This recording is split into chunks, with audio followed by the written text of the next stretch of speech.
On this episode of View the Right Thing, Wes and Steve hang out at a Baltimore diner in 1959 to overhear the tales of a group of early 20-something men on the cusp of true adulthood in Barry Levinson's breakout hit drama, Diner. So top off your coffee, order a slice of pie, and settle in for an all-new delicious episode of View the Right Thing. Let's all go to the lobby. Let's all go to the lobby. Let's all go to the lobby to get ourselves a treat. Hey, welcome back Hello. to another episode of View the Right Thing. let Steve take this one. Did you think I was going to say Indiana Jaws? No, I have faith in you now, but I think you're gonna one day when I don't expect it, Yeah. you're gonna hit me. When was the last time I made the Indiana Jaws joke? I don't know. It's been a while. I Before came very close to singing that October, I awful song, but I Don't do it. refrained. Don't do it. I won't do it. Well, there's another very big podcast, and anytime somebody says the phrase, "It's been a while," they sing the title of that very awful song. Yeah, And I don't want to rip that off, you know what I mean? yeah, sure. Because I hate that song. I don't need to contribute to spreading it out there into the zeitgeist. I do like it when you sing on the show, though. Well, thank you. I think our viewsters like it too. I hope they do. No one's told me that because they remain fairly silent. I know. Viewsters, if you're out there, tweet at us at VTRT Movies or at Stephen No Howood and write us reviews. It's funny. It's interesting because We could use reviews. I told you recently. I was looking at our listener count. It's Yeah. pretty good. Yeah, we're seeing signs that people are listening. I'm- Contact us, yo. I'm quite happy with the large amount of people that are watching or listening, but they're silent. Yeah. Maybe they don't have Twitter. Maybe we should just start tweeting more and more and more and more. And then people will start trickling in. We'll get new listeners trickling in. Yeah.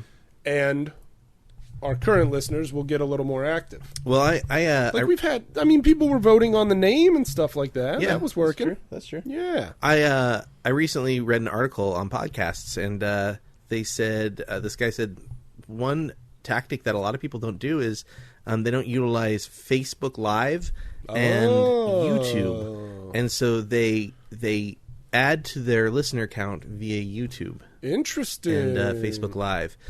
Yeah, I don't know if that would work for us. I feel like a lot of the really big studio podcasts are Yeah. doing that. But Yeah. I'm willing to bet there's a lot of guys like us podcasting out of their home that aren't quite taking advantage of that yet.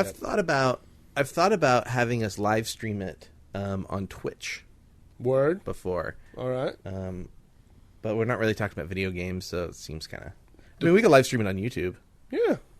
The choice is yours, my man. Maybe sometime in the future. So I'm moving. It's official. Yeah. It's official. I'm moving. Groovy. And then once we move into the new place and I get the podcast set up, we're gonna have a different kind of setup than what we're doing here. Cool. It'll feel slightly more professional. Slightly more, though. just I'm not looking to... not a ton. Just I a don't little. need to wear a suit and tie to this No. thing, do I? No. Maybe we'll do some fun stuff. Like maybe we'll do some surprising live stream. Like, Cool. I mean, you know what I'm talking about. Some experimental Sure. live stream stuff. So Oh, heck yeah. all nude all the time. No. Now, I'm going to ask you some questions about where you're moving to, but I don't want any specifics, and I'm not going to ask any specifics. Where I'm moving? Yeah. Okay. Are you moving closer to or farther from me?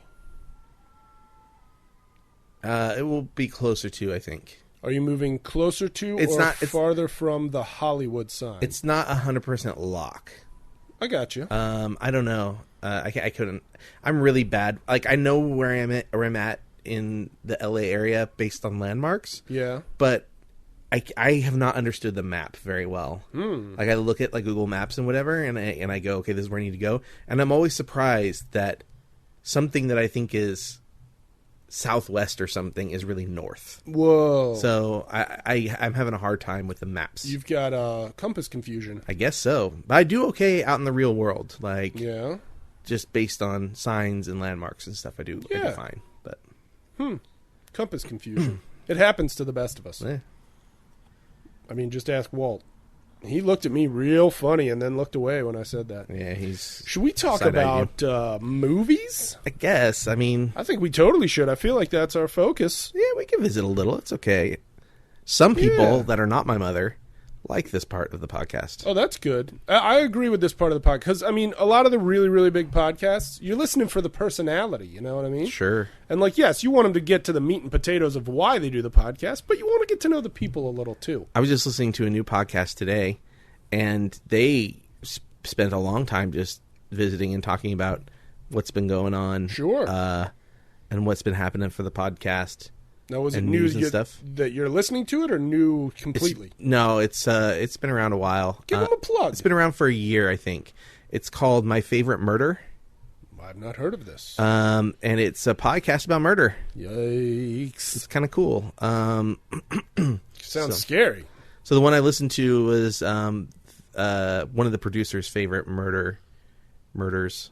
And it was I'm a little afraid of the idea of people having a favorite murder. Well, the idea is like, this is the most interesting story that I like. I'm fascinated with these stories, and this is my favorite of the stories because it's really interesting. Okay. So like this episode, the first one that I listened to was about Selena. Oh gosh, what The a Selena tragedy! murder. Yeah. So I haven't finished the whole episode yet, but yeah, they spent a good amount of time, and they've only been around, I think, a year, but I think it's such a unique topic that people have really grabbed onto it, and they've got like shirts and mugs and all sorts of stuff now. For sure. Yeah, it's really cool. When you start researching and bringing to light the monstrous behavior of human beings, you're going to get listeners. That's for sure. And we've I'll kind of look into that. We've tested like kind of different styles for this podcast too, and we sort of evolve as well as time goes on. I think I want to get back to being a little bit more analytical about some of the films, but can I still be Steve Litticle? I prefer you to be Steve Litticle. All right. Done and done. The analytical stuff though, it just takes so much more time prepping. Very true. You know, it means I got to watch a movie maybe 2, maybe 3 times. I don't have that kind of time on my hands. Yeah. So, yikes. So not this week, but maybe in the coming weeks, we'll get some info like that. I also, since we're talking about potential new things for the podcast, we've recently talked about having. I'm gesturing with my hands, and nobody can see that, but Steve. You know what? If it helps you communicate, do it. So here, I'll wave my hands around a lot. I like it. They can't hear that. We've talked about having some guests on lately. Very true. So hopefully you'll get on that one guest that we talked about that I don't want to say right now. Understandable. On mic. But hopefully you'll get on that and message that person. Do it right now. Message that person. Do it right now? Sure, why not? I like to watch you do stuff when we're... You're talking about Daniel, right? No. No, but Daniel, we talked about doing a special episode with Daniel yesterday. Yes. What was the movie? I can't remember. He said he owned it, and I thought, hey, we should do that as an episode. I feel like it was an older film. Oh, I remember what it was. Ice Pirates. Isn't it Ice Pirates? Oh my gosh, with Robert Urich. Yeah. And others. Some other people. We talked about, he was like, I have Ice Pirates on DVD. Wow. And I said, let's do an episode on that, because I want to watch it again, and that would be fun. I don't know if I've seen Ice Pirates since the beginning of this millennium, perhaps. Yeah, I haven't seen it since I was a child living in Oklahoma. Wow. On HBO. So. What was Oklahoma like? Flat. Really? Yeah, it's very flat. But you enjoyed it? Yeah. That's good. I was a child. Yeah. So, yeah, I mean, I kind of enjoyed it. I was a happy kid for the most part, so I usually found something to enjoy. That's good. Because I always heard it was okay. Haha. Booyah! That's what you were wanting from me. I really wanted you to just be like, it was okay. Oh, but we might have some listeners in Oklahoma, so I want to just, give a real answer. You're saying we might have listeners where the wind comes sweeping down the range, or whatever the line is. Where the rain and wheat. Where the corn is as high as the elephant's eye. Corn as high as an elephant's eye. Yeah. And when they say... Yeah, we were talking about... I was talking to you about statistics earlier. Oh, yeah. And listeners... we've got listeners from all over the world. That's cool. It's really exciting. So especially some of the higher percentage places. Obviously the U.S. But hello to... Of America. Yeah. All right. Hello to our listeners in the UK. We have listeners in the UK. Hello to our listeners in New Zealand. New Zealand? What's up, listeners in Australia? And Australia. I think Australia was larger than New Zealand. I mean, technically, yeah. I mean, number of listeners. Yeah, that makes sense. Yeah, maybe. Yeah. We have like a bunch of Australian and New Zealand listeners. That's so cool. UK. I was ordered UK's to visit next to- Australia last year, and I didn't get it done. Oh, yeah. I'm pretty sad. Yeah, no, we've got like Russia, Germany, Spain, France. I mean, they're kind of all over. That's incredible. Yeah. If I were more confident in my ability to speak other languages, I would say hello to all of them in their native language. Yeah, I mean, I'm not. So hello, everyone. Obviously, the ones that are the biggest are the ones that speak English, like the UK and Australia and New Zealand. Sure. But yeah, so it's always nice to like kind of see those That's incredible. statistics. It makes you feel good. Incredible.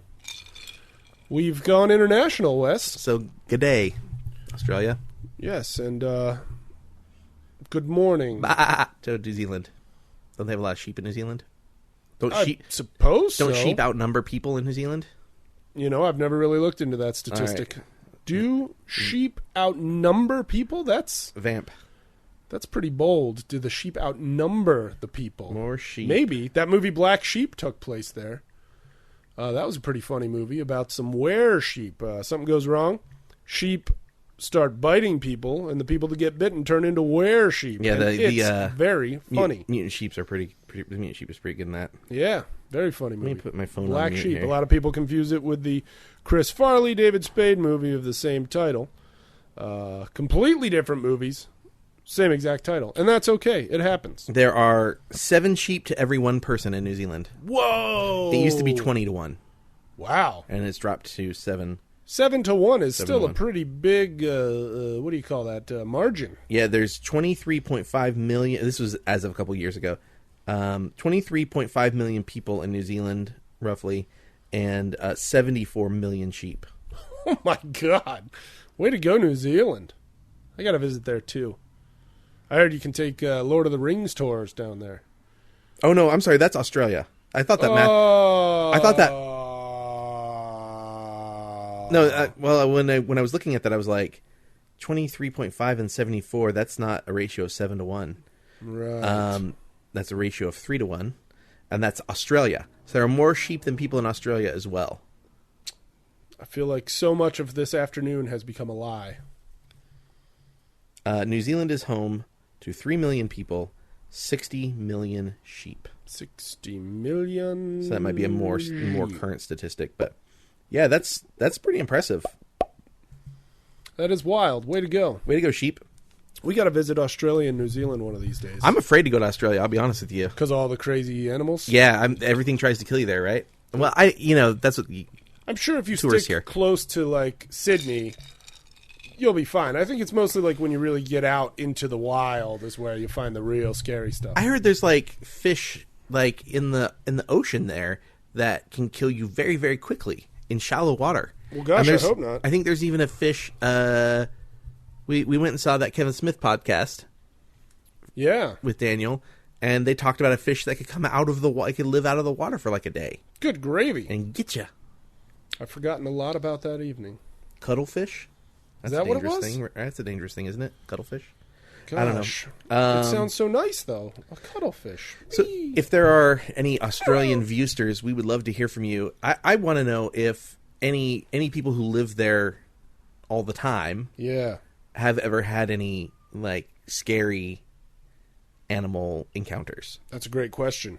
snakes or like the most deadly snakes in the world are in like Australia. Oh, don't tell me that. You know, I was just coming around on snakes. It's just starting to get along spiders. You got big spiders over there. with them. Yeah. Not a... I don't think koalas are supposed to be very nice either. I think they can, like, be nasty, but I don't... I think they're, for the most part, just pretty chill. I think if they're not like hopped up on eucalyptus, I think they're supposed to be real mean. Really? Yeah. Well, of course, because they're trying to get their They're fix, baby. They're bears. Trying to get that fix. You know, bears be bears. Bears be bears. Your dog is looking at me He's just resting his in head. just the dreamiest way right Yeah, now. he loves you. He's staring at me like he wants to fall asleep while looking at me, and that's a little awkward. I'll say it. I'll say it, Walt. Anything else going on in your life? What isn't going on in my life? I don't know. Good gravy. Yeah, that's. I'm gonna have to really sort some things out in my head before I can answer that laundry list of questions. Let's see. It's January. I've been doing a lot of posting about the current political climate. We can leave that at that. I don't really feel like talking about it. We don't need to get on political podcast. Because, oh boy, it's like I wake up every day and there's something new to be worried about in terms of policy and whatnot. Anyway, we'll skip that. You're listening to View to the Right Thing with Wes and Steve. We're here to talk about movies and friendship.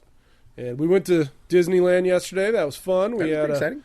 Got some rides. It was nice and chilly. It was nice to be at Disneyland and not be sweating my face off like I usually do.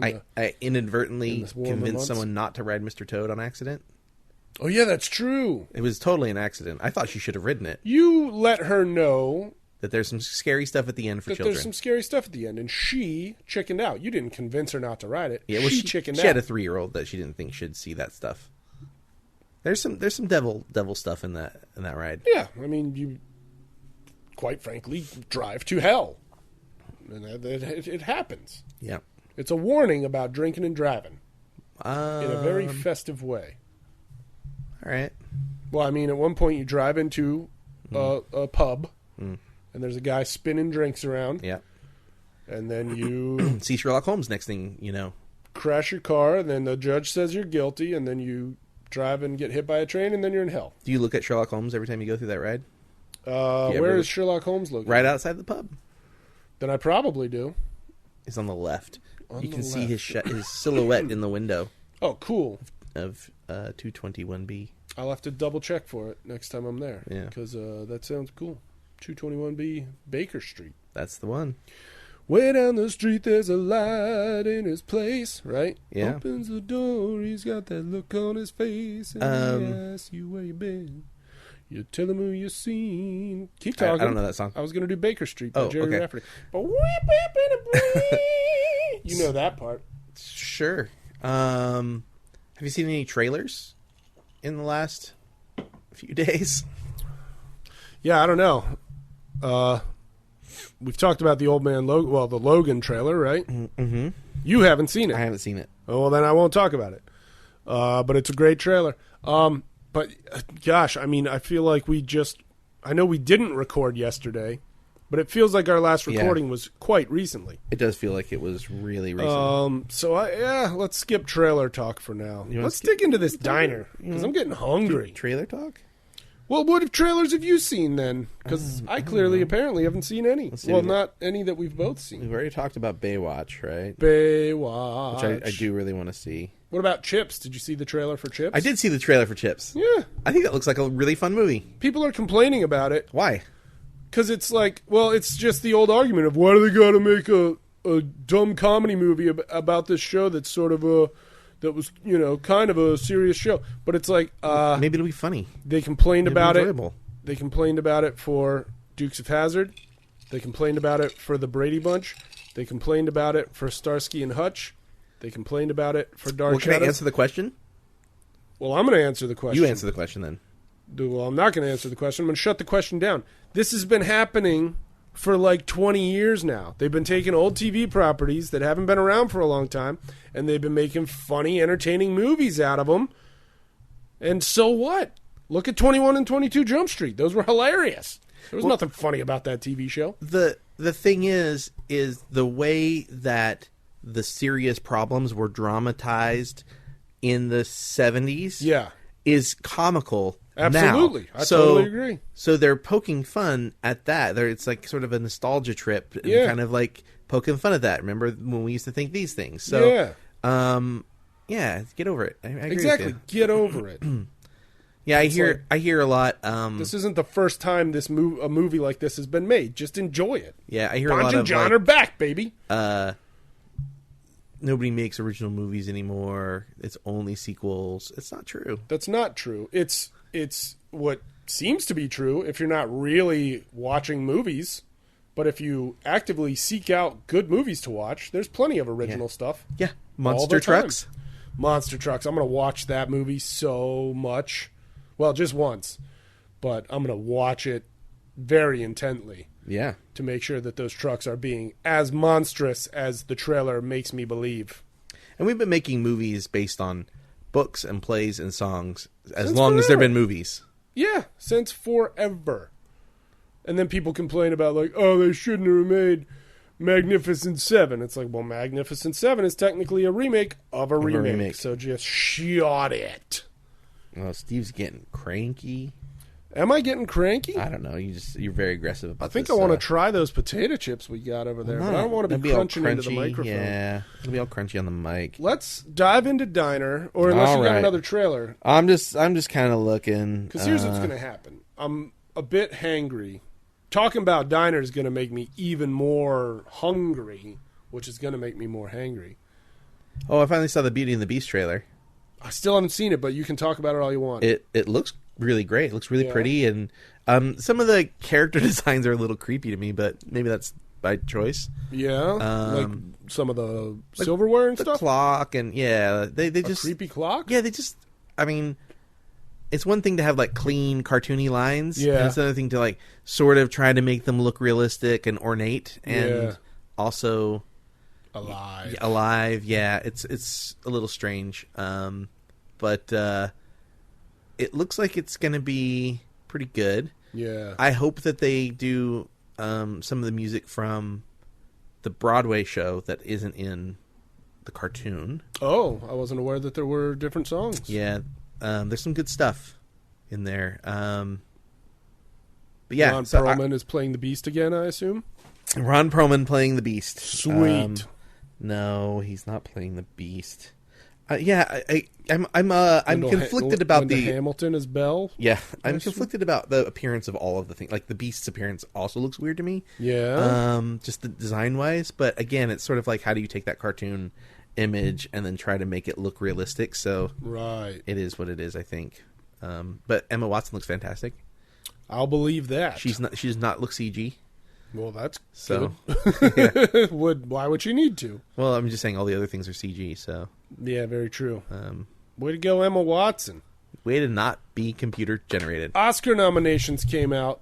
Oscar nominations since we last talked. I have not looked over the list. I have Is The Kid from The Jungle Book nominated? no. I don't believe so. That is an absolute crime. I haven't seen The Jungle Book. That kid did such a great job Let's- at being the only living thing in this movie full of all these terrifying animals. That kid did a great job.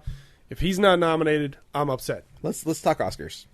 La La I Land. barely looked at the list. La La Land tied for the most Oscar nominations of all time for 14 nominations. Whoa, who's it tied with?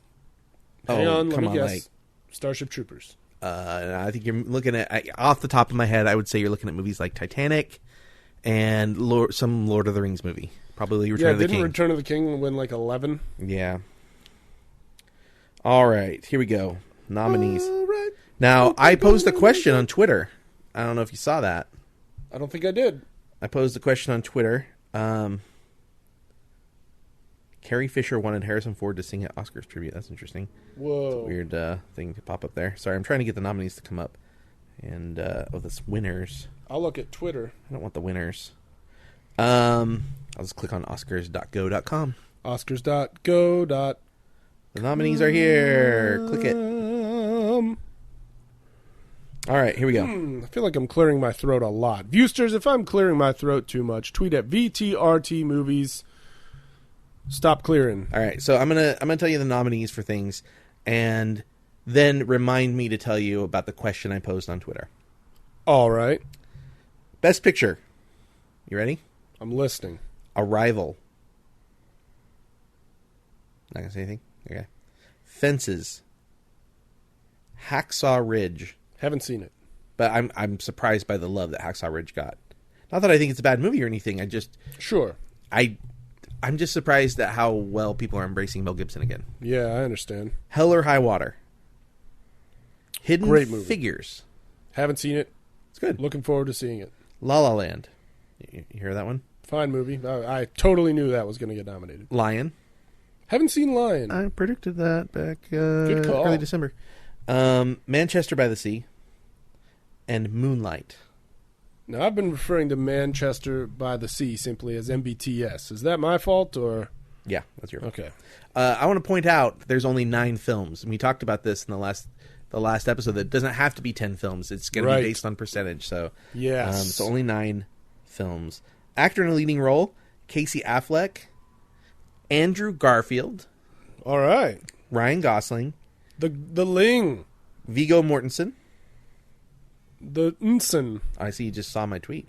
I sure did. And Denzel Washington. Denzel Washington. All right. So we're not going to do an Oscar prediction episode right now. We'll do. No, right. I think we should do a whole episode about the Oscars. Yeah, I'd have to really, really sit down with the list, pour over it. I would need to see more of the nominees, quite Yeah. frankly, and then make my predictions. Yeah.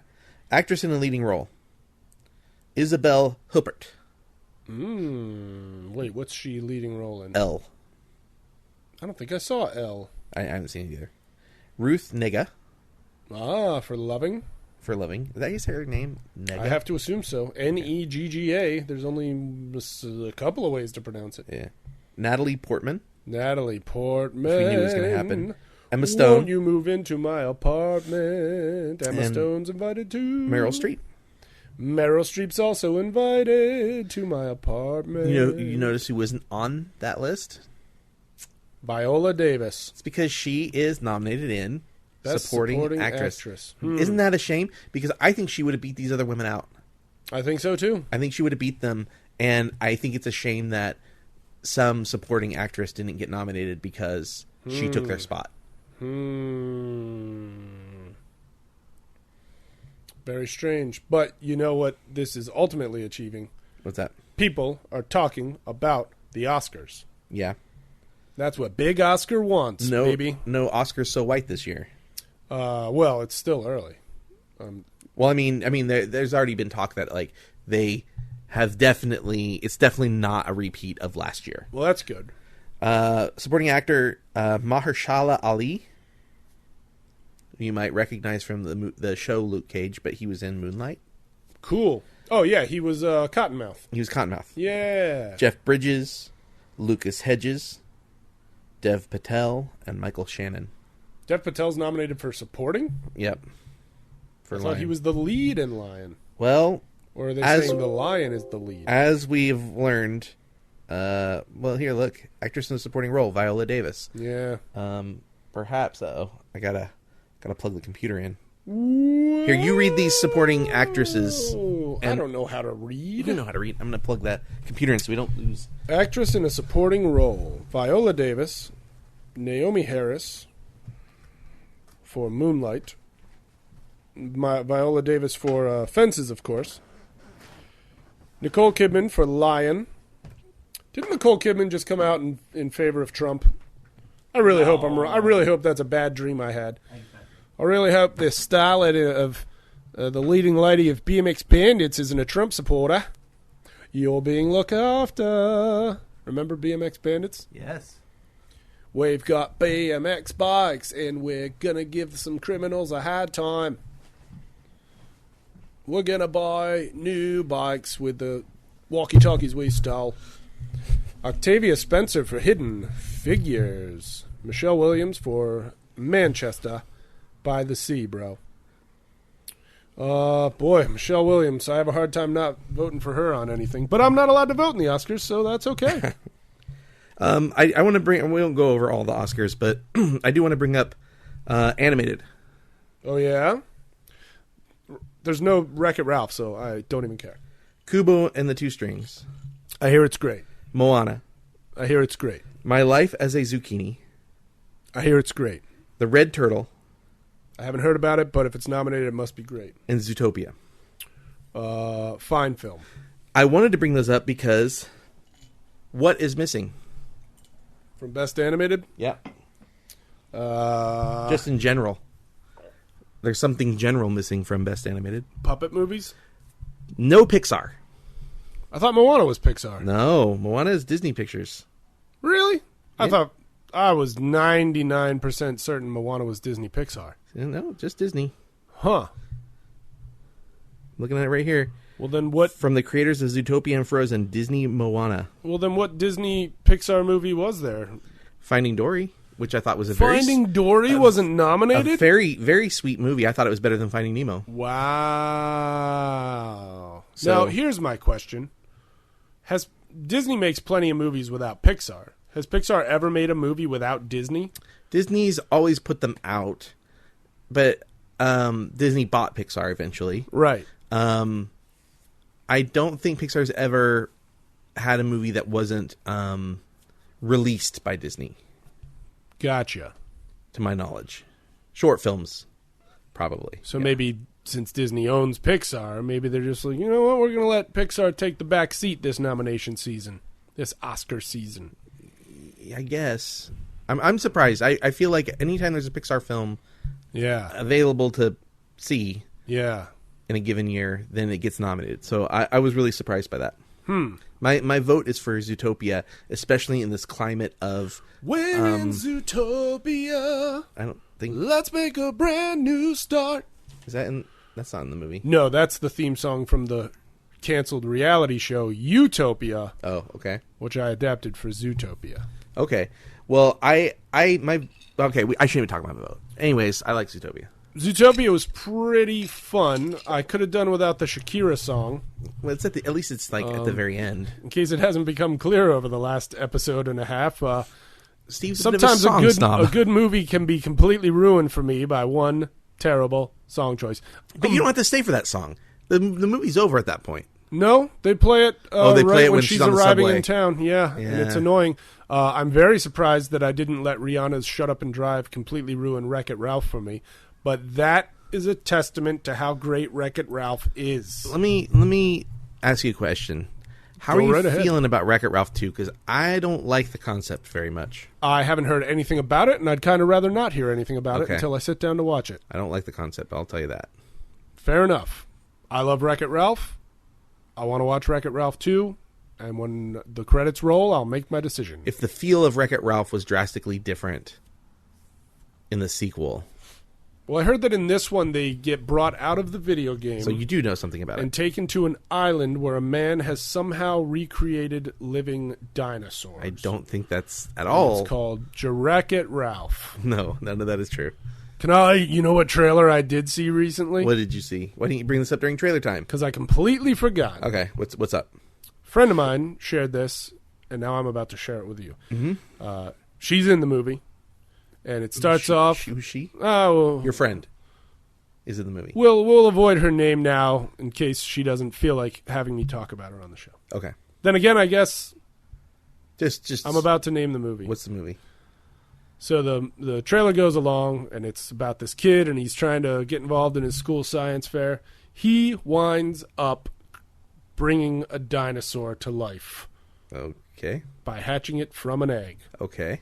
And it's like, look at this. It's funny. And the dinosaur's running around the school and the science fair and the kid and his young friend and everybody. And it's a good time. And then the screen fades to black.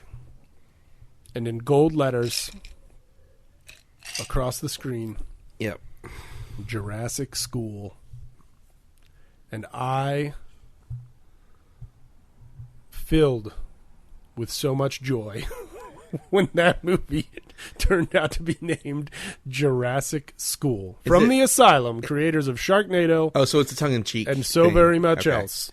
Jurassic School. Okay. And oh my gosh, I wanted to burst into flames of happiness. Well, the fact that it's Because- tongue-in-cheek is okay. That just made me laugh so It wasn't hard. like a serious right. family film or something. I mean, it's a family film. Oh, it is. But It's they not, know what they're doing. It's Asylum. They know what they're doing. It's not like going to be on Sci-Fi Channel. It might. I have no idea, but I just It seems love like the they would have put a fact family film up that on they this were one. just like, let's call this Jurassic School. Huh. I love it. You're crazy. You're not wrong there. Oh, so let's talk about the prediction, and then maybe we jump into the movie. Which prediction? Or not the prediction, the question. The question I posed that on drives Twitter us, Neo. About La La Land? about La La Land.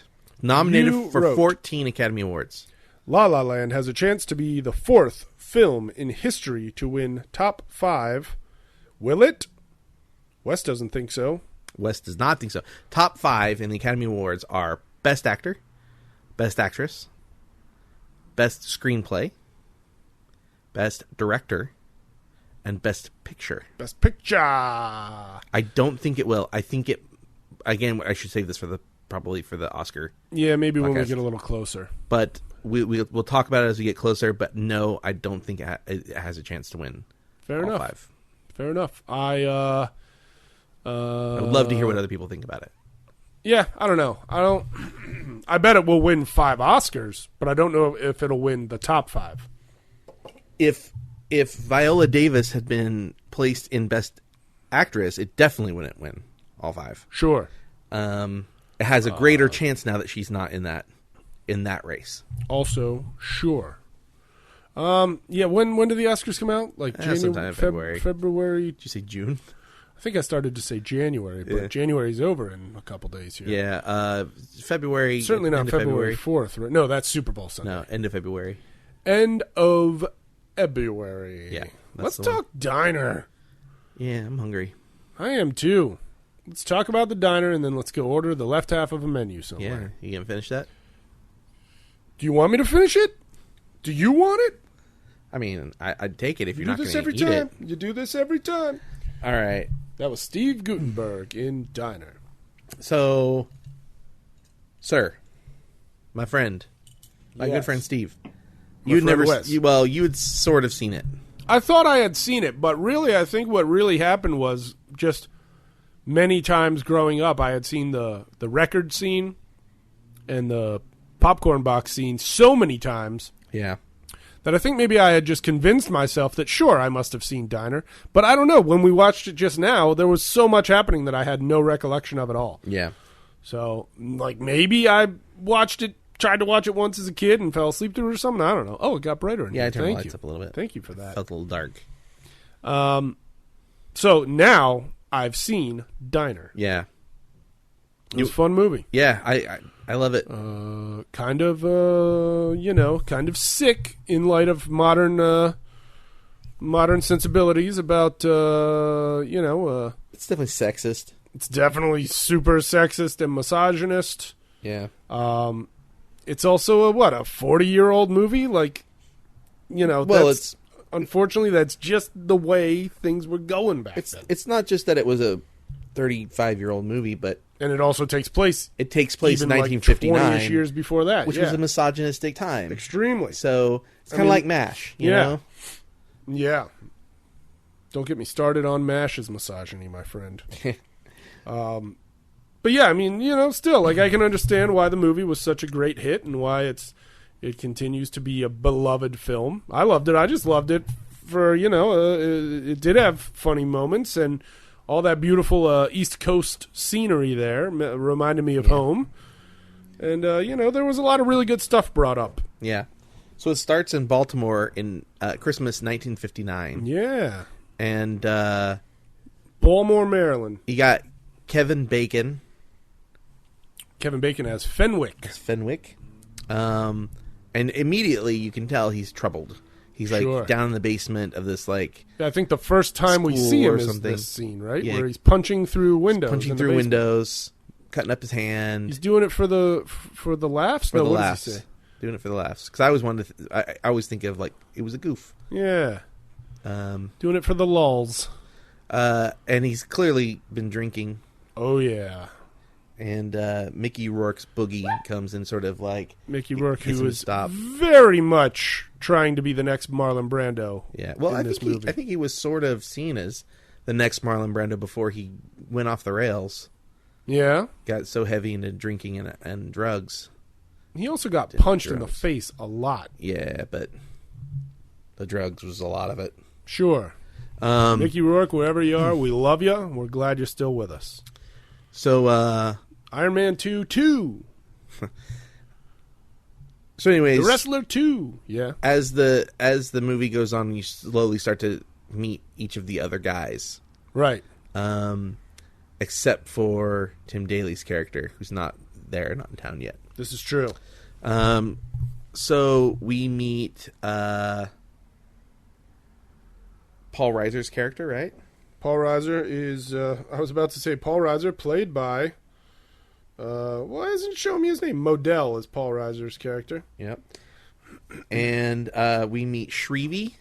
Shrevey, played by none other than Daniel Stern, Yep. the narrating voice from The Wonder Years, and so much more. And Beth. Beth. Is that Ellen Barkin? Yep, Shrevey's wife, Beth. Oh, yeah. Now, now there was Steve Guttenberg. He wasn't in the scene, right? Right. He plays Eddie. We meet him at the diner. Correct. So Eddie's not there, and Tim Daly's character is not there. That's Billy. He's on his way in on a train. My brain just like shut off just now. That's awesome. So Because it's late night and we're in the middle of a diner, baby. yeah, so we get these few people here. When they went to film this movie, they actually had everybody come in about a week or so early. All the actors, the friends, and they all they wanted them to like get a rapport with each other and that's become very cool. friends.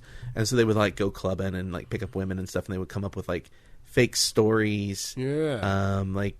Apparently like Tim Daly came up with one that everybody loved, where they were all engineers in town to build a rotating rooftop restaurant.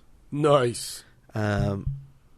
But Daniel Stern was not among a lot of those like late night clubbing things. Oh, really? Because he was like his character was actually married in real life. So throughout the film, you actually see that Shrevey doesn't go to a lot of these things. He goes to the diner, but he doesn't go like to the cabaret club. Oh, yeah, very true. So stuff like that. So very true indeed. yeah. Oh, that cabaret club. And when he does go to some things like the movie theater, he brings Beth with him. True. Good old Beth. Yeah. She's a sweetheart. She deserves better than what Shrevey's given her. So they take Beth home. They go to the diner, and that's where we really get to like see these guys kind of like open up. We see that Boogie's got a gambling problem. Oh yeah, he's in deep for $2,000 on a football game. $2,059. That's a lot of money. There's a lot of money. I'm willing to bet none of them even paid $2,000 for their cars in those days. Yeah. We see that Modell is knows how to push Eddie's buttons pretty well. That's the infamous. You gonna finish that? You gonna finish that scene? You gonna eat that? Eddie, played by Steve Police Academy Guttenberg, of course. He's great. Steve Lavalantula Guttenberg. Okay. You're welcome. And so we kind of get to see what these guys are like. They eventually go and pick up Billy, who has arrived by train, and they come back to the diner.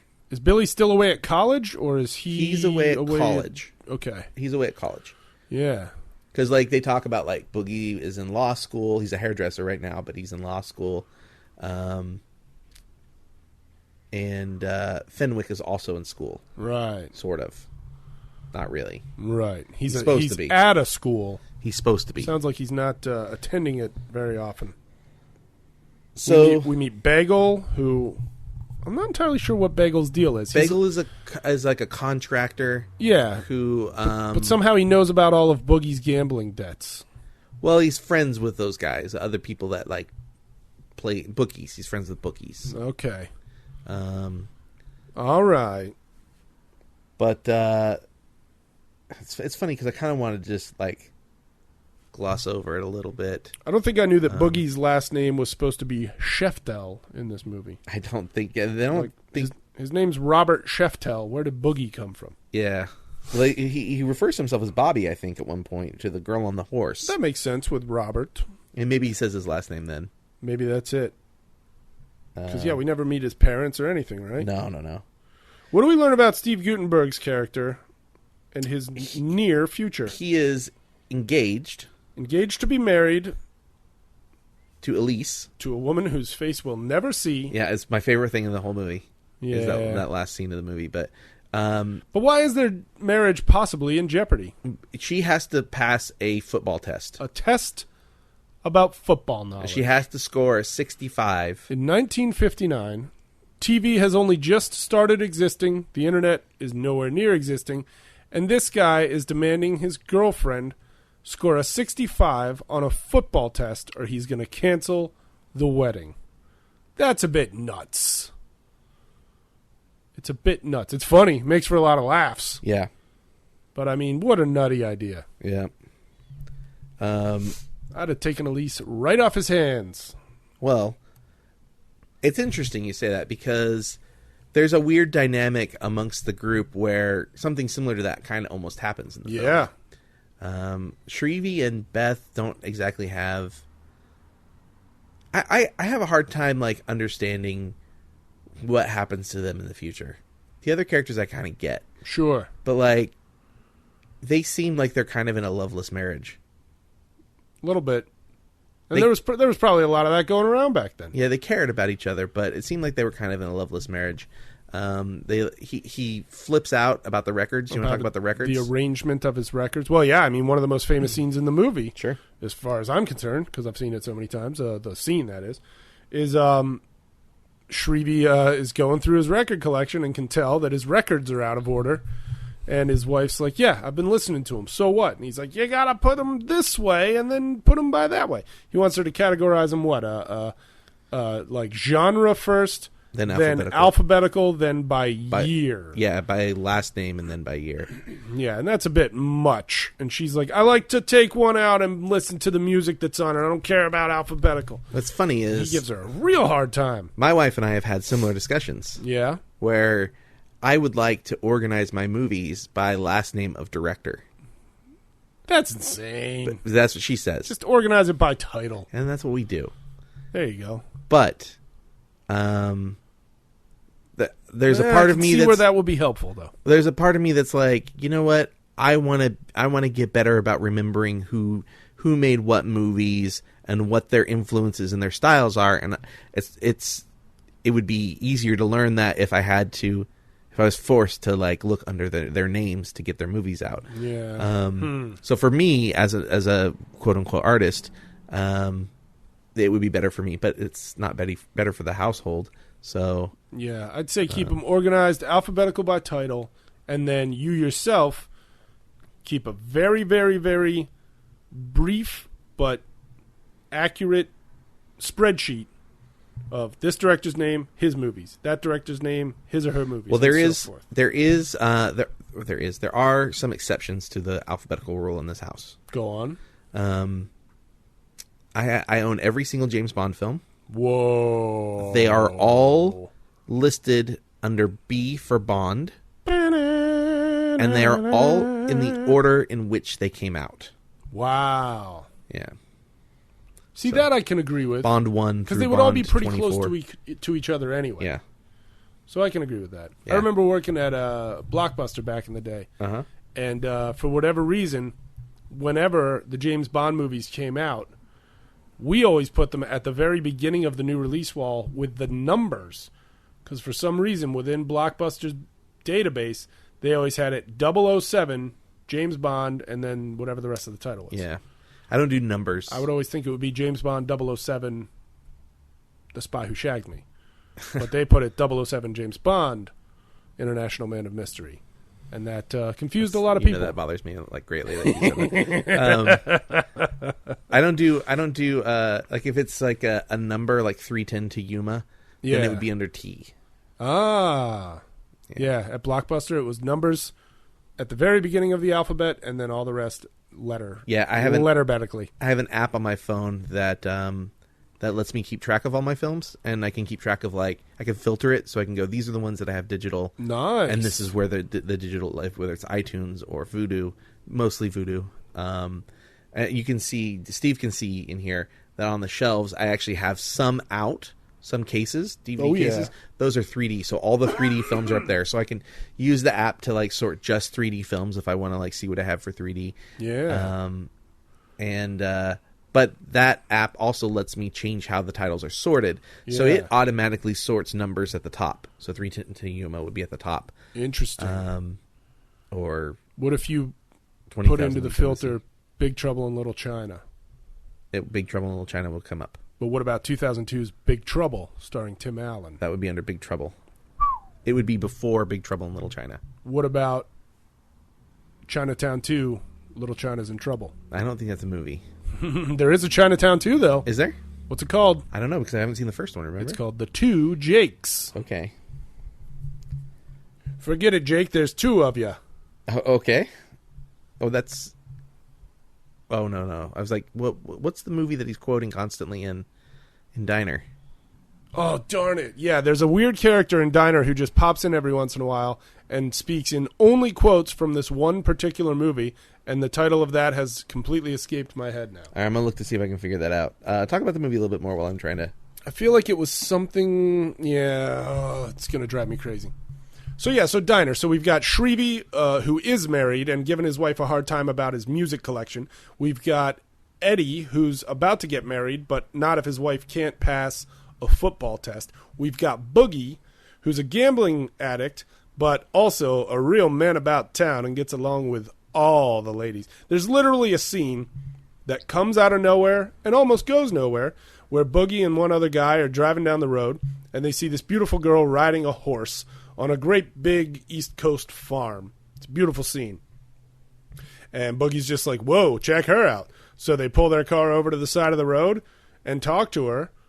And she's just like, I ride a horse here. And he's like, my name's Boogie and I'm trying to be Marlon Brando. And she's like, okay. We don't see her for 40 minutes. And then I'm just going to spoil it for you now.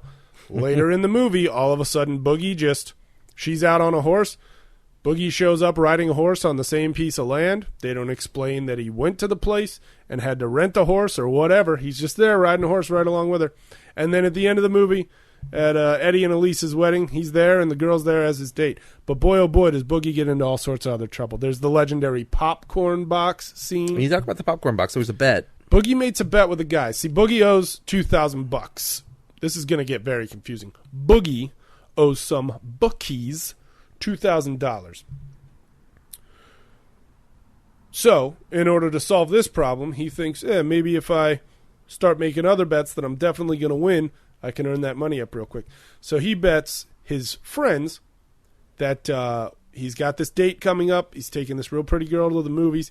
He bets his buddies that she's definitely going to touch his junk at the movie theater. He's like, she'll definitely touch it. I'm trying to be Marlon Brando. All of them are like, there's no way that's happening. I want $20 on that bet. Every one of them gets involved. He goes to the movie theater. They all show up at the movie theater and sit, close enough so they can keep an eye on the situation. And this is where we get the legendary penis in the popcorn scene. Yeah, I said the P word. All right. Popcorn is a medical term. Let's talk about it, America. So he does this thing where he winds up getting his junk up through the bottom of the popcorn box. The girl keeps reaching over for popcorn. Sure enough, eventually there's not enough popcorn in the box. She essentially fulfills her unknown end of the bargain. Carol Heathrow. Carol Heathrow is the girl's name. And Boogie winds up essentially winning his bet. But all of his buddies are like, no way, dude. That does not count. You tricked her into doing it. We were under the impression that she had to do this because she wanted to do it. You don't win the bet.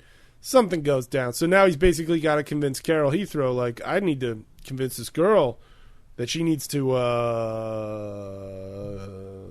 touch it again, or else I don't get that money from my friends, and then I can't come even anywhere near close to paying back the bookie that I owe this money He basically says, we got to see you doing it with her. Yeah.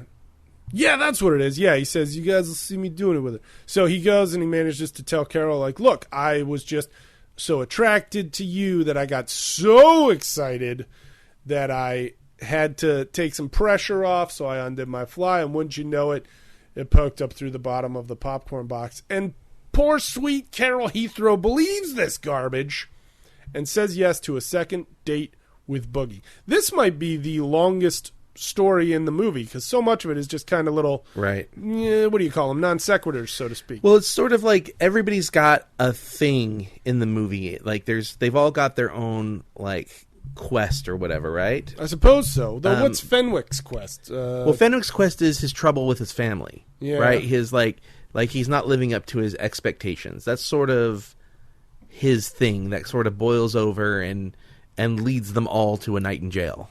Oh yeah, there is that. That night in jail. Does that come before or after the Boogie's apartment scene? I feel like it's after.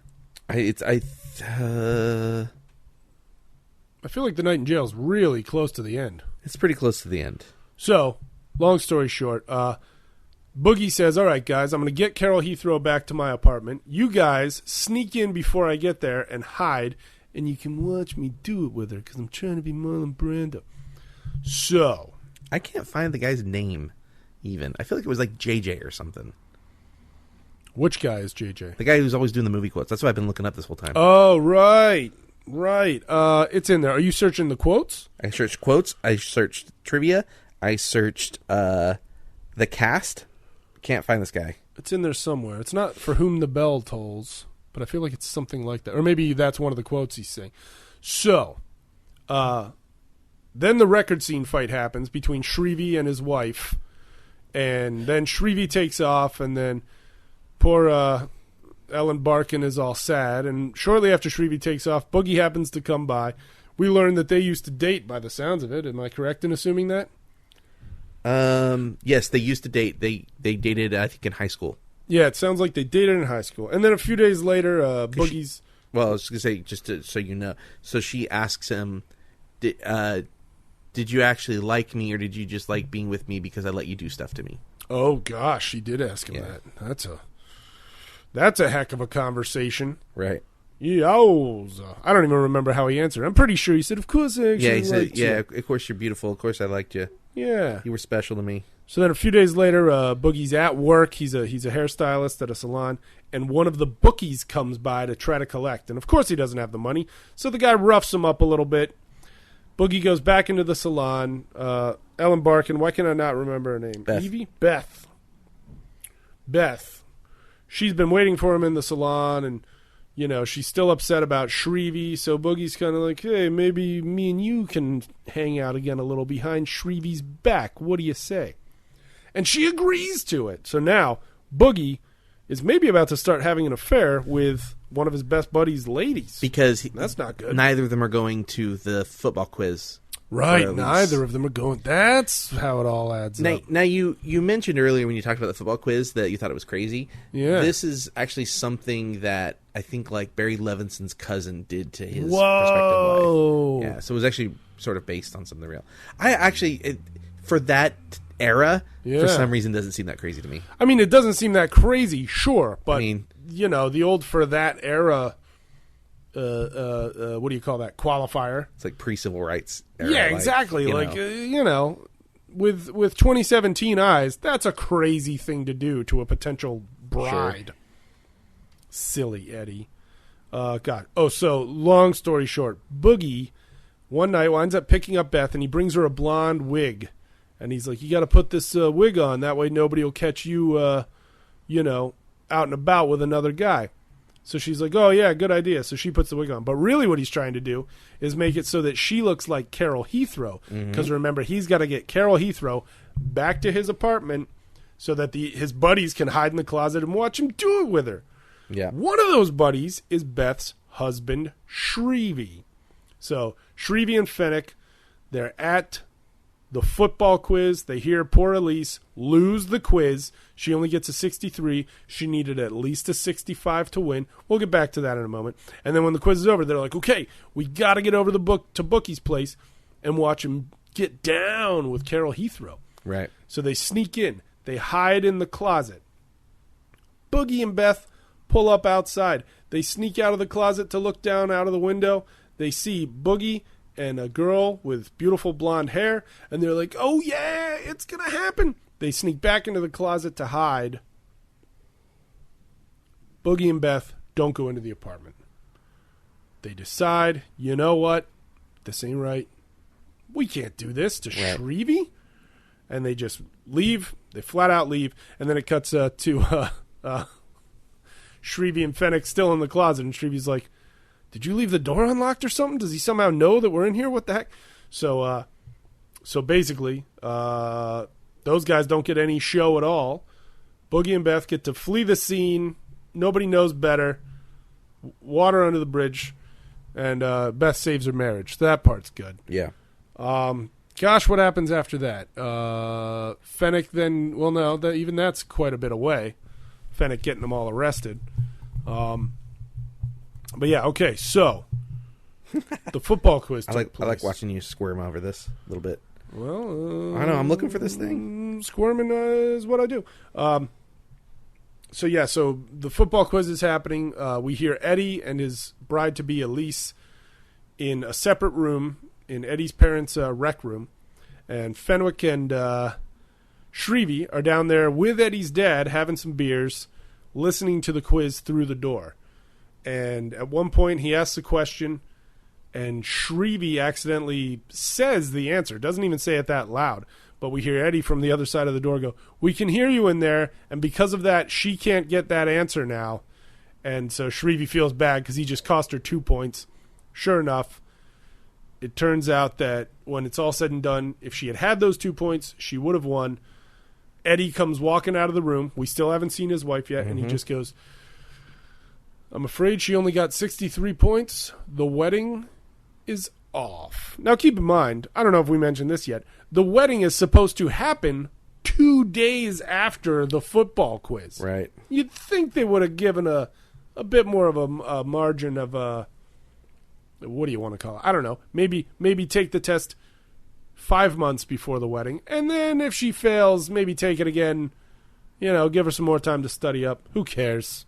It was 1959. I can't keep going like this. So, Eddie's not going to get married. The guys are like, "Well, Eddie, you're crazy doing that. Come on, marry a lady." What's happening with Billy? We haven't heard from Billy in forever. Methane? Methane? Methane? No, it can't be right. The character's name? JJ? No, he's talking about a JJ. The air is rare and nobody can touch me. What about my sister Harry? Yeah, Methane is the guy's name. Methane. All right, so we've narrowed that down, and that's actually listed in the cast list. Methane. I was like, who the hell is Methane? Wow. I'll get back to Billy real quick. Yeah, you get keep back to searching. Billy. So Billy, played by Tim Daly, who's also in a great movie called Waking that you can catch on iTunes, Vudu, and all other sorts of streaming services right now. If you're in Europe, you can watch it on Netflix. It might be called Dreamgirl. I'm not entirely sure. Waking. It's got Tim Daly and a few other people I know in the cast. Yo, dude. So, Tim Daly's character, Billy, he's a real sweetheart of a guy. He comes back to town, and one of his buddies, I think it's Eddie, is talking to him about, are you still hung up on this girl, Barbara? And he's like, yeah, I pretty much am. I'm pretty much in love with her. Turns out, Billy has gotten Barbara pregnant. And Barbara is like, yo, dude, cool, we're friends, we talk. You're a good person, I'm a good person. But that one time we fooled around really wasn't supposed to happen. She really kind of shuts him down. She really shuts him down. She's just like, I'm pregnant. I'll figure it out.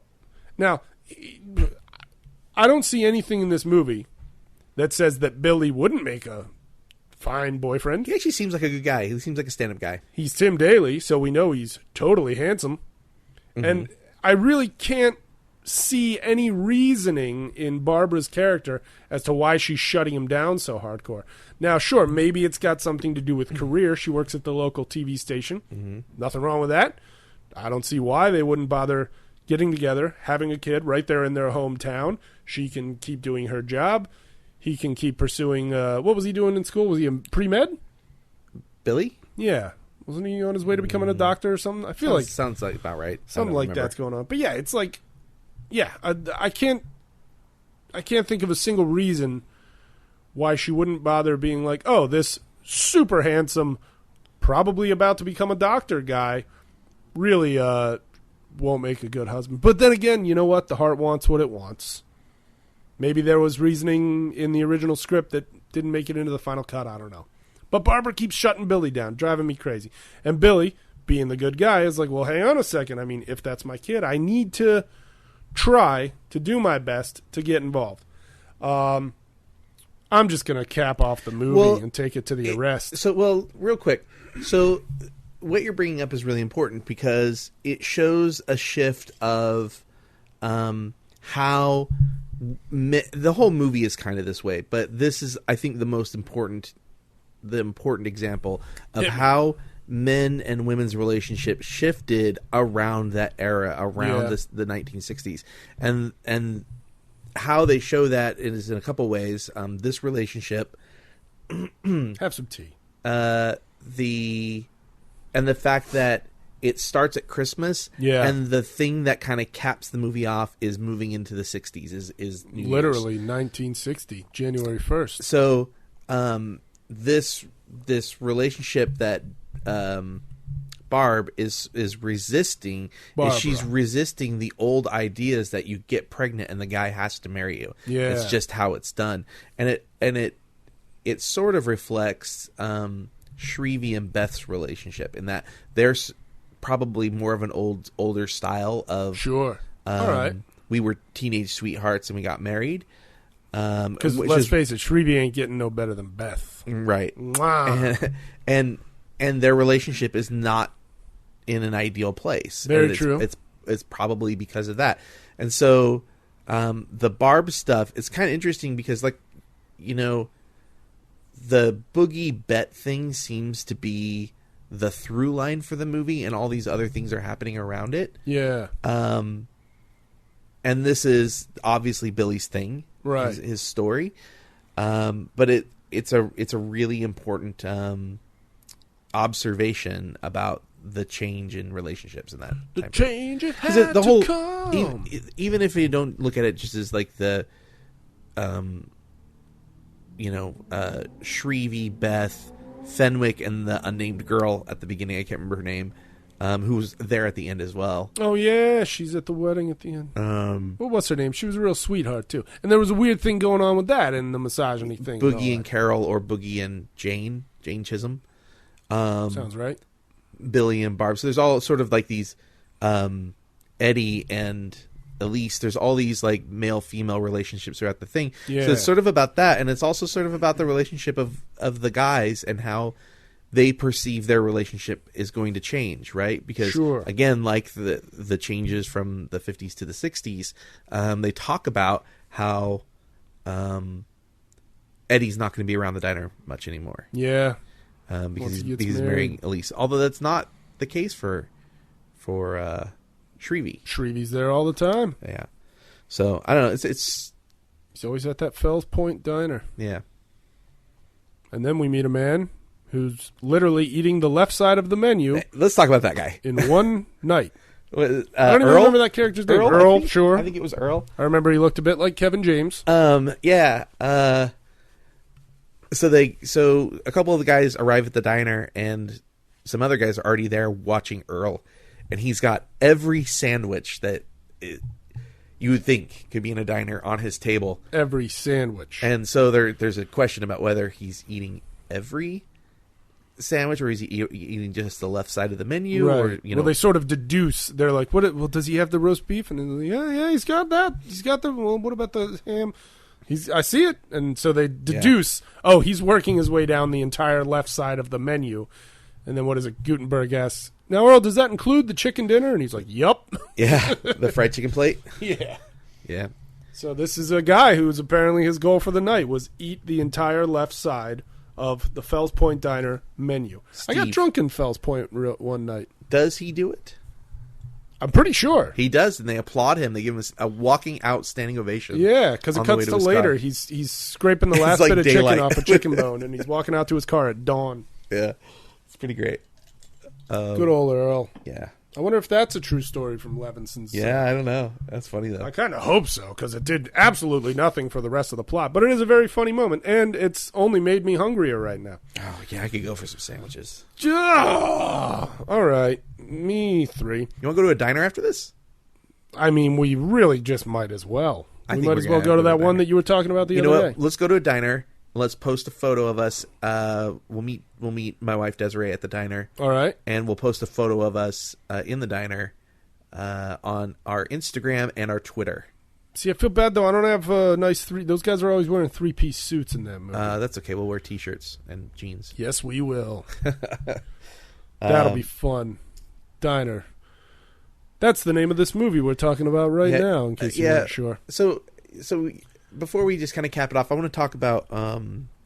We haven't gotten to the arrest. You want to talk about the arrest? Well, I was going to talk about Fenwick. Yeah, So yeah. Then this let's is then there talk you about go. the arrest, and then I'll talk about what I was going to talk about. 'cause Well, I think- Fenwick is the arrest. yeah, go ahead. So you go for it. Well, you go to that, and I'm going to talk about what I think is interesting about Fenwick. All right. Well, out of the blue, one night, Fenwick has gone and asked his brother to borrow some money so that he can help Boogie pay off his debt. Right.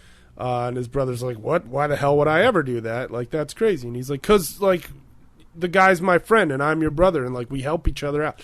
And gives his brother a real hard time. I'm pretty sure the brother does not give him any Does money. not right? give him the money. Right, because then the other thing happens. So then later, Fenwick is out in front of a church in a nativity scene, and strips down to his underwear, and he's laying in the little manger where the baby Jesus is supposed to be. And somebody goes and runs and tells his buddy, like, Fenwick's in the nativity scene. You gotta go get him. They get out there. He's laying there in his underwear, acting like he's the baby Jesus. They try to be like, all right, come on, this is classic Fenwick. He starts punching out all the wise men statues, and maybe even Joseph. And there's got like caught in the a mix. nun up in the or somebody up in the church that turns on a light and is looking out at them. Right. So here's a guy in his underwear, a very handsome Kevin Bacon in his underwear, punching out the wise men statues of the nativity scene out on the lawn. Yeah. And his buddies are trying to wrestle him and wrangle him and all that. They all wind up on the ground. The cops show up, and the guys are pretty much just like, we're all in trouble for this one. So Yeah. they're in jail. And their cell arrangement is pretty odd. For some reason, it seems like, who is it? Is it Eddie and Shrevey are in a cell together? Yeah. Billy seems to be in a cell by himself. Well, separate from Well, the there's other a guy. guys. There's another guy But in there. there's some creep in there. Yeah. And so then Billy and Eddie are talking through the bars about the Barbara situation. Yeah. And this creepy guy just kind of rolls up on Billy and is, Just staring at him. yeah, he's just staring at him the whole time. And then Billy really talks tough to him, tells him he's going to hit him so hard I'll kill your whole family. it'll kill his whole family. The guy falls for it and backs off. And then Shrevey wakes up and goes, well, watches everything and then goes, what's going on? And that was a pretty funny Yeah. moment Well, because it's like, how can you not tell what's going on? and you Shrevey? don't see just watched Fenwick. it. Yeah, we don't see Fenwick in the Presumably jail in the anywhere. drunk tank or something. The drunk tank. And they get bailed out, except Fenwick doesn't. Fenwick doesn't get his bailed dad out. leaves him in there, which my dad always said, hey, if you ever get sent to jail, leaving you in there for a couple days, Right. pal. right. It was to teach him a lesson. Yeah. But the interesting thing I find about Fenwick and sort of like his story, and that you don't exactly get a real feel for how it's going to turn out for him, and I think Right. that's just sort of like life. You know, you don't some stories you understand what's going to happen. Right. You know, Eddie marries Elise. Oh, yeah. And He probably gives her the 2 points. and probably Billy and Beth work it out, and probably my guess is Billy get and married. Barbara? Billy and Barbara. I mean, not Beth. Right. They probably get married is my guess, because she does have feelings for him. Right. But Fenwick's interesting because his thing is really a lot about how he doesn't live up to his birthright or the expectations of him, and it goes beyond just that. The view that we sort of see from his family, like his brother, is that he's just kind of like this young screw up who Right. Who's not going into the family business essentially. Yeah. He's clearly very smart. We see him watching that Jeopardy style And that's the show thing, is and he kicking watches butt on it. the College Bowl, and Yeah. he knows the answer before anybody else answers, and he's always right, and he's incredibly smart, and he's choosing Yeah. to ignore that. Yeah. You know? He just wants to get drunk and punch his way through windows. Yep. Well, he's rebelling and trying to find his own place, not what's expected of him. Yeah, true. So I don't know. I find that character interesting. He's also, you know, he's got that sort of little brother thing, and For I sure. definitely identify with that. Yeah, So, like Boogie definitely is looking out for him quite a bit through Yeah. the movie, and he does the prank with the tipping his car up on the side and Yeah. acting like he's dead in the road. yeah, drinking and driving. Yeah, and you know, he like begs the other guys to help him set his car down right. And it's like, how the heck did he get it up that way anyway? yeah, well, yeah. It Why was does the he angle. need help getting it down? Yeah. But fortunately, you know, his buddies do help him get it down. That's a pretty scary scene. When it happens, Right I'm at like, the beginning. yeah, I'm like, well, I mean, surely this guy is throughout the rest of the movie. But I really hope he didn't launch the girl out of his car when he had this accident just now. Yeah, she's fortunately, she's just hiding behind the car, as she very clearly states when she pops up from behind the car and surprises us all. That was an interesting moment with that girl when we first, at the very beginning of the movie. Yeah. And Boogie sold goes her. down. Yeah, Boogie goes down and finds Fenwick in the basement punching the windows, and he's like, "What are you doing? Like, I thought you were on a date with what's her name." He's like, "Nah, some other guy asked me about her, so I said he could have her for $5." And like, that's pretty messed up. And then Boogie, who's kind of a bit of a roustabout himself, he goes and he's talking to the girl, and he's like, "Listen, that guy you're with right now, like, he's a jerk, and he paid Fenwick $5 to lay off so he could wrap up the night with you." And she's just like, what a pig. But then she's like, "Do you want to take me home, Boogie?" And Boogie actually is quite the good guy in this moment. He's like, "No, we're going to find a friend who'll get you home." Yeah. Because, I mean, this poor girl, like, getting bounced around to 3 different dudes in a night, that's awful. So Boogie looks out for her, too, and that's when you know Boogie's a good guy, despite everything else we're about to learn about him throughout the rest of the movie. Despite the popcorn and... Yeah, what happens to Boogie's debt? I'm sorry? What happens to Boogie's big $2,000? So he gets roughed up outside the hairdresser place Sure by the does. bookie, and he does everything he possibly can. He places other bets to try and fix this one, and he just can't come up with the money. Terrible idea. He got Stay real away stuffed from up. gambling, kids. And he finally, he shows up at the diner at the end of the film. Yeah. And the guys are outside. A couple of the guys are outside, and they're like, "Hey, Tank is in there." I think Tank is the bookie, right? Tank, yeah. Played by a guy who just does not read as a tank. Yeah, There's no. nothing tank about He that. does look like a scummy bookie, but Yeah. he doesn't look like a tank. Speaking of names, I'm pretty sure that other guy's name was Methan, now that I'm looking at it Methan? spelled Is out. it Methan? Because I definitely Not don't methane? remember anybody being referred to as I methane. know, me neither. Okay, so anyways, they're like, "Hey, Tank's in the diner Yeah. talking to Bagel. Hey, maybe you should lie low until he leaves. We'll let you know, and you can come in." And he's like, "You know what?" Boogie's like, I it's time to face the music. It is what it is. Yeah. And so he starts to walk up, and Tank comes out, and Tank's like, "You're real lucky." He's like, Bagel paid off your debt." Yeah. And he's like, "What?" And he's like, "Yeah. Got lucky this time, kid." This time. And Boogie does what to him? Boogie gives him a haymaker, socks him right in the old bread basket. Yeah. Says, "I owed you that when we're even." Or maybe he just says, "Now we're even." Here's the thing. I think he said, "I owed you that." If I were a professional bookie, Yeah. illegally collecting money from illegal gamblers, Yeah. and somebody bought the other guy's debt off, Yeah. I don't think I would make it my responsibility to tell the other guy he no longer owes me money. I'd let him find out. Yeah. Yeah. But if he came at me and was like, "I finally got that $2,000," I'd just be like, "I'm already a bookie. Hand it over, jerk." Yeah. And then when he found out, sure, I'd give it back to him just to, keep things even, honor among thieves. Learning a lot about you, Steve. Well, no, I'm saying if I was already that far into the criminal world, like, I wouldn't be like, "Hey, guy who owed me $2,000 up until 5 minutes ago, somebody else bought your debt off, so you're fine." I don't know. Maybe I would, though, because I'm a Yeah. fairly nice guy, I think. You're a pretty good guy. But I feel like if I really shifted to criminal Steve, I'm not sure if I'd make the move that Tank made. Yeah. And if I were Boogie and Tank did go, "Hey, guess what? I'm a bad guy, but somebody bought your debt, and I'm the one telling you about it, even though it was me you owed the money to," I wouldn't punch him in the stomach after that. Yeah. Then again, I'm not from Baltimore. I'm from 40 minutes north of Baltimore. Things get done differently there, I guess. So he goes in and talks to Bagel, Yeah. and Bagel's like, "Hey, you really doing this lawyer thing?" And Boogie's like, "I just say it for the ladies. For the ladies and the lulls. And he offers him a job as a contractor. He's like, Oh, "Come work for me." yeah. Yeah, they got some kind of big project that they're about to have to start working on. Yeah. And he says, "We'll call the 2,000 in advance." Yeah. But then doesn't Boogie say, like, "I'm only going to work until that's paid off"? Something like that? Yeah, Something I don't weird remember. like that. So there's the horse scene that you already talked about. Right. After this, And then the guys all get together for the wedding, right? They sure do.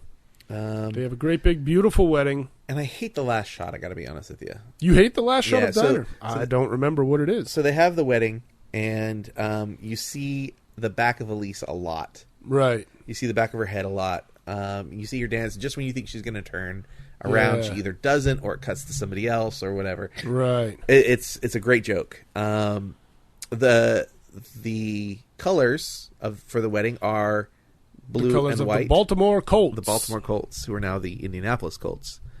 Boy, are they. And so it's kind of a funny joke, and it kind of wraps all. You see these guys talk to different people. They dance with different women or whatever, dance with mothers. Yeah. And Boogie has gotten Chisholm, what's her name? Chisholm to come, the horse riding girl to come to the Yeah. wedding. Pretty impressive. Barbara's at the wedding, I was it think, Jane? with Billy. Barbara's at the wedding. The girl who The girl was from the passed around beginning. for $5 is one of the bridesmaids. Everybody's having a great time. Yeah, everybody's having a good time. And then what's the last shot? Shrevey and Beth sort of make up. Yeah. He says, I think we should go to Poconos, maybe? Poconos, baby. Yeah. Poconos, Pennsylvania. I always see bear in the road when I'm up there. It's scary. Okay. Bear For like, walking and across she's the like, street. for how long? And he's like, I don't know, like 10 days. And so it's like sort of like a renewal of, like, they're at a wedding and they're sort of renewing their relationship, I think. Oh, yeah. Which is kind of nice. I forget what the slogan is from the Poconos Tourism Board, but let me tell you, it's sexy. Is it? Okay.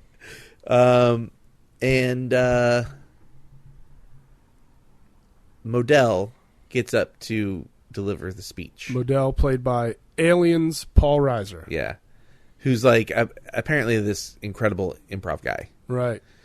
And so he gives a really funny sort of best man speech. And the last shot we get to see all the guys at the table. Except for Modell. Except for Modell. And He's that's sort of giving a our speech. freeze frame. That's our photograph. And that's why I don't like it, is because Modell's not with them. Right. If anybody was not going to be with them, it should have been Eddie. I can agree with that, because he's the groom. Yeah, and so you're left with this sort of snapshot of everybody but Modell, which is weird to me. Now, isn't the flower toss also happening? The bouquet toss? Yeah, it happens sort of as like almost like a montage. Yeah. And it keeps getting bounced. You can see the women hitting it back, but Right. it keeps getting bounced from person to person and goes further and further back until it lands on the table in front of the guys. With the diner guys. And, What if it had landed all the way at the diner? What if it That'd got been- bounced all the way that'd been across great. town That'd and been- landed that'd been on the great. diner? That wouldn't have been great. And then the diner could get married. Yep. You kind of want to see that go to like Billy or Barb, maybe. Yeah. But it lands at the table in front of them, and then we get like a little snapshot of the guys together, everybody but Yeah. Modell. Everybody but Modell. Sad. Kind of sad. But, sad that he's not in the photo. I Right. just wish he was in that photo. Yeah, they should have found a way to get all 6 of them in there. And then the credits is another conversation of the guys at the diner. It's just more diner talk, That's true. which is kind of cool. Fun little way to end the movie there. So there it is, Diner. What year was that? 1981 that came out? 82, 82 that and came out. it's Worth seeing. absolutely. I Totally love it. worth seeing. Totally worth watching a couple times. I've watched it like 5 or 6 times. Yeah. I don't watch a lot of movies over and over again. I think my buddy Ben, this might be his favorite movie too. It's not my favorite movie. It's not my favorite movie of all time. You specifically I said said it's one of my favorites. I have written letters No, from it's you one of my favorites. sent through the Library of Congress saying, "Let it be known that Wes Weizenhofer is declaring to Steve Moulton Diner's his favorite movie." That is not the case. Stamped, embossed with a notary's embossing thing, Yeah, notary's embossing thing. all that stuff. What do you call one of those? An embosser? That seems too I'm simple. not sure. Seal? Probably a seal. There it is, folks. Diner. If you are listening to this, you should have watched it already. Should we draw from the Muppet bucket? We could do that. I did want to say that the movie was nominated for an Academy Award for screenplay. Yeah. They also, the year after this came out, tried to do a TV series for it. Diner, the series? Yeah. With any of those guys, or was it all I know different Paul guys? Reiser came back as Modell. Cool. Gutenberg was replaced because, he had lots of Police Academy to make. Diner, the series. Michael Madsen replaced Mickey Rourke. Wow. Max Cantor replaced Daniel Stern. Really? James Spader replaced Kevin Bacon. Really? And it focused mostly on the complaints of the wives, Elise and Beth. What year was this? This was the year after the movie. So 83. 83. Wow. Did somebody replace Billy? I'm trying to see if anybody replaced Billy, because... No, they didn't mention anything about Billy. Oh, wow. But it's sort of mostly about Elise and Beth complaining that their husbands spend too much time hanging out with their friends at the diner. Chilling at Fells Point Diner, baby. Yeah, clearly did not get made into a TV series. But the James Spader thing is interesting because I have not actually seen it because I never think to watch for it. Yeah. But it is said that James Spader is an uncredited dancer in the opening scene. Oh, wow. Yeah, but I've never thought to look for it. That's pretty cool. Yeah. James Spader, star of Less Than Zero, with Robert Downey Jr., Jamie Gertz. Did not have a great... And Andrew McCarthy. Did not have a great takeoff career in the 80s, I felt like. Spader? Yeah, I mean... I feel like he was doing fine. Well, he didn't get this pilot. True. 2 years later, he shot a complete film and then was replaced, and they reshot all of his scenes. What movie was that? Back to the Future. He was Marty McFly. No, that was Eric Stoltz. Oh, Eric Stoltz. Totally different guy. Thinking it was James Spader. Right. Good point. I'm glad we solved that. I'm glad you set me straight on that. Every once in a while, Steve, you really come through for me. Well, I happen to occasionally think of stuff. Sometimes it's right, sometimes it's wrong. Yeah. But either way, I'm alive for now. Now, they say that Barry Levinson auditioned 600 people for the leads in this film. Good gravy. Yeah. That's a lot. I am so glad I don't go up against those kind of numbers, man. Yeah? Let me tell you. How do you know? I mean, there's just not that many guys my size in L.A. I mean, there's a handful, but there's definitely way more dudes out there trying to be Tim Daly than there are trying to be John Carroll Lynch. You know what I mean? Yeah. And so it's like, I go into an audition, there's maybe 15 guys. But then I got buddies who are like leading man style, and they go into an audition, and they're like, there was 100 guys in there. Yeah. And every one of them was, 2 degrees off the next guy. And what can you do? I just got word that a huge role that I went out for right before Christmas, that show just aired last night. Oh, no. I didn't get the part. I looked up the guy who did. Does he look like you? Not a whole lot. Oh. He's been in tons and tons and tons of pretty big stuff, and Yeah. I've never seen him before. Wow. And I'm just like, huh? But Yeah. yeah, he's got awesome credits. I salute you, guy. What was the show? You don't want to tell me what show We'll it was? leave it off the air. Okay. We'll leave it off the air. But, it was a cool audition, and it's a great show. Yeah. I'm loving the show. And, hey, my hat's off to that guy. Did a fine job. Sure. But, yeah, I looked him up, and I'm just like, this guy has so many great credits. Yeah. And I haven't seen him in anything because there's just so much entertainment out there right now. We'll never catch it all. Yeah. I resigned to that early last year. I was like, there's no way I'm ever going to see all the good TV that's happening right now because there's just so much of it. Yeah. I can't watch it all. Sorry. They say that... Keep doing it. I just can't see every bit of it. So Diner, one last thing to kind of sleep off, is considered to be... Now, there's a question about whether it's a trilogy or a quadrilogy, but this is sort of the first in Barry Levinson's series of Baltimore films. Oh. So, what are the others? Avalon? Avalon. I love Avalon. Very good. Tin Men. Tin Men. 87 Tin Men, not the... That's not ringing any bell. Well, who's in Tin Men? Well, let me tell you the last one first, and I'll look up Tin Men for you. all right. Liberty Heights. Liberty Heights. 99's Liberty I'm Heights. certain I've seen Which that. also had Kevin Bacon in it. I Wait, what believe. year was Liberty Heights? I just went away from Sounded that. like you said 89 or 99. I think it was 99, Liberty and Heights. it had Kevin Bacon in it. Why can't I think of what that is? Let me look up Tin Men for you. Avalon. That's a beautiful movie. I used to watch that all the time as a kid. Richard Dreyfuss, Barbara Hershey, Danny DeVito. A minor car accident drives two rival aluminum siding salesmen to the ridiculous extremes of Man versus Man in 1963 Baltimore. That sounds awesome. Dreyfus versus DeVito? John Mahoney. The two D's. Yeah. Let's see. Bruno Kirby. Nice. Rest in peace. May he rest in peace. J.T. Walsh. Also rest in peace. Oh, boy, J.T. Walsh. I like a really good... Never mind. I was going to quote one of his horrible lines from Sling Blade. Yeah. Don't you talk about that boy. What was the other one you wanted me at? Liberty Heights. I don't ever want to hear you talk about that boy again. I'll kill you. Liberty Heights, 1999? That's not ringing a bell at all. Adrian Brody.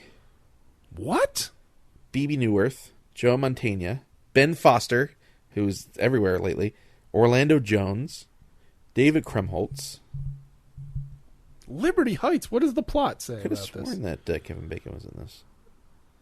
Please read the plot. Kevin synopsis. Sussman. Kevin Sussman. Shane West.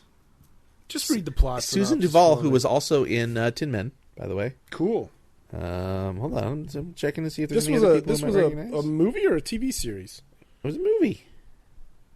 How is this not ringing any bell at all? I was Anti-Semitism, race relations, coming of age, and fathers and sons in Baltimore from fall 1954 to fall 1955. working- Oh yeah. Racial integration comes to the high school, TV is killing burlesque, and rock and roll is pushing the four lads off the hit parade. Ben, a high school senior, and his older brother Van are exploring, quote, the other. In Ben's case, it's friendship with Sylvia, a black student. With Van, it's a party in the WASP part of town and falling for a debutante, Dubby. Dubby. Dubby, it says. Sylvie gives Ben tickets to a James Brown concert. Dubby invites Van to a motel. New worlds open. Meanwhile, their dad, Nate, who runs a numbers game, loses big to small-time pusher Little Melvin. A partnership ensues. This is ringing a bell now. That title was not, but now that I'm looking at the pictures and stuff, I'm sure I've seen this at least once. Yeah. But wait, though. Well, that's not a Baltimore trilogy. No, there's a debate about trilogy or quadrilogy. Well, I mean, if it's Diner, Liberty Heights, Avalon. The question is whether whether Liberty Heights actually sort of falls into this grouping or not. Oh, okay. Interesting. Oh, now I got to check out Liberty Heights again. Great. Another thing I got to watch and probably enjoy. Thanks, Damn movies. you, Barry Levinson. Thanks, movies. So that was Diner. That was Yeah. Diner. Fun little movie there. Yep. Fun movie. So we're not going to do a theatrical film thing this week. No. We're going to save it. Saving my theatrical film. Whitney Houston. Yeah. I mean, it didn't sound anything like her because it was a giant white guy singing it. Yeah. And I don't have not those the right pipes. lyrics. I don't have those pipes, let me tell you. All right. I guess we draw our film. I want to dance with somebody. Should I draw or should I let you draw for once? You always like me to draw. Yeah, you can let me. I'll draw one. Oh, well, I was going to take the lid off for you. I can get it with Because one it's hand. Lucas with the lid off. I think I can get it with one hand. Watch me now. See, you told me earlier, people... What? You told me earlier people like to hear me sing, and now I feel like I'm singing too much. Do you want me to hold the bucket while you draw? Because you always hold it for me so that it doesn't spill. I got it.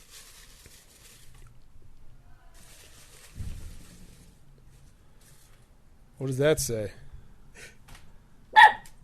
Oh, we already oh, watched that. well, How'd that get back in the I bucket? don't know. That's funny. Okay, let me draw a new one. You know what? I probably wrote it in there twice because I love it so much. How did that get back in the bucket? Why are movies still in the bucket? Well, no, this is the other one of that title. No. I don't think there's two No, it isn't. by that title. All right, here we go. Did we get the bucket of stuff we've already watched? Here I got one here. Is that what happened? All right, we got Charlie Victor Romeo. Ooh. Now that's the one about the young man in the chocolate factory. That is not about the young man in the chocolate factory. He meets his buddies Victor and Romeo at a chocolate People factory. are probably going to have to rent this one. Charlie Victor Don't Romeo. know that it's streaming, but check Amazon Prime just in case, or Yeah. or Netflix. Charlie Victor Romeo. Yeah, it's the one this where is- Romeo's like, chocolate factory. No. Wherefore Wherefore art thou, Victor's chocolate factory? And Charlie's like, man, it's on the balcony. Walt is looking at me like he hated that joke. Yeah, I thought it was funny. So this is a movie that I put in the bucket because you haven't seen it. I've heard about I it. really like it. It sounds so emotionally draining. It's not emotionally draining the way you think it is.